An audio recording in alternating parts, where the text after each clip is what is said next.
Happy new year বন্ধুরা, দীপাস কিচেনে আপনাদের সবাইকে স্বাগত। নতুন বছরটা আপনারা খুব ভালোভাবে কাটাবেন।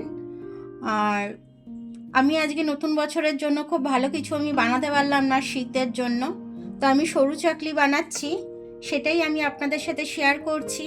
তো চলুন আমি এটা কি করে বানাই দেখে নিই। আমি এতটা চাল গুঁড়ি নিয়ে নিয়েছি, উষ্ণ উষ্ণ গরম জল নিয়ে নিয়েছি, আমি গুলে নেব। একটু নুন দিয়ে দিলাম, আমি সবটা লাগলো না, একটুখানি নুনটাকে আমি ভালো করে মিশিয়ে নিলাম। এখানে আমি গরম জল করে রেখেছি উষ্ণ উষ্ণ, এই গরম জলটা আমি দিয়ে গুলে নেব। একবারে দেব না, তাহলে ডেলা পেকে যাবে।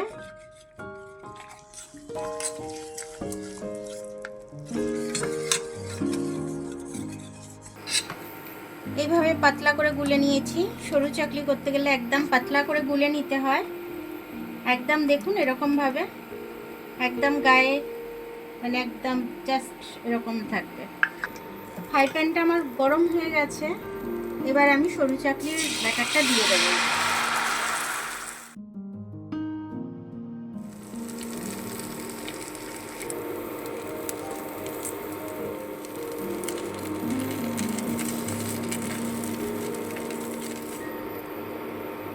এইভাবে প্রত্যেকটা করে নিচ্ছি আমি।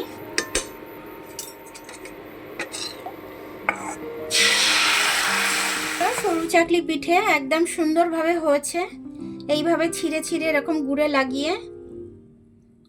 লাগিয়ে, শীতকালে খুব মজা লাগবে খেতে।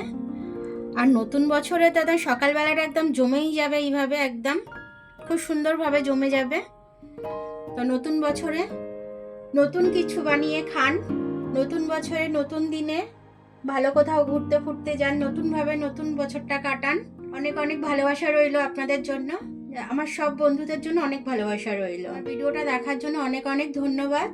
আমার ভিডিওটা যদি পছন্দ হয় সরু চাকলির, তাহলে লাইক, সাবস্ক্রাইব, বেল আইকনটা একটু টিপে দেবেন। ফেসবুক থেকে দেখলে লাইক আর ফলোটা একটু করে দেবেন। আবার কাল দেখা হবে নতুন রেসিপির সাথে। ততক্ষণ আপনারা ভালো থাকবেন, আমি আসছি।